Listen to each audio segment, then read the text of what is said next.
തെരഞ്ഞെടുപ്പ് പോരാട്ടം മുറുകുന്ന പുതുക്കാട് മണ്ഡലത്തിൽ UDF സ്ഥാനാർത്ഥി KM ബാബുരാജിന്റെ പര്യടനം. മണ്ഡലത്തിലെ പ്രമുഖ ആരാധനാലയങ്ങളും ആത്മീയ കേന്ദ്രങ്ങളും സന്ദർശിച്ച് വിശ്വാസികളുടെ പിന്തുണ തേടിയാണ് ബാബുരാജിന്റെ വെള്ളിയാഴ്ചയിലെ വോട്ടഭ്യർത്ഥന.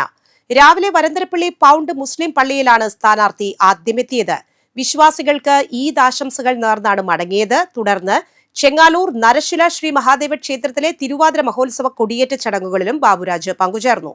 ഇരിങ്ങാലക്കുട ബിഷപ്പ് ഹൌസിലെത്തിയ KM ബാബുരാജ് രൂപതാ ബിഷപ്പ്മാർ പോളി കണ്ണൂക്കാടനുമായി കൂടിക്കാഴ്ച നടത്തി. സഭയുടെയും വിശ്വാസികളുടെയും പിന്തുണ തേടിയാണ് ബാബുരാജ് ബിഷപ്പ് ഹൌസിൽ നിന്ന് മടങ്ങിയത്.